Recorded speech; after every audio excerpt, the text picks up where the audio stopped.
জনসচেতনতা তৈরির দরকার। সরকার কত টাকা দরকার তার জন্য অনেক ধরনের ব্যবস্থা রেখেছে, সে জানাতে পারে। তাহলে একটি সুন্দর বাংলাদেশ গড়া সম্ভব। কারণ 24-25-এর শুভ উদ্বোধন করার জন্য বিসমিল্লাহির রহমানির রহিম। যাদের ঘিরে আজকের এই মেহেরপুর জেলায়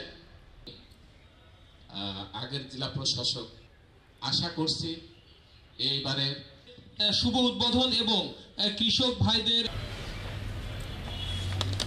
লক্ষ্যমাত্রা হচ্ছে 1941 মেট্রিক টন, আর চাল সংগ্রহের লক্ষ্যমাত্রা হচ্ছে 1095 মেট্রিক টন।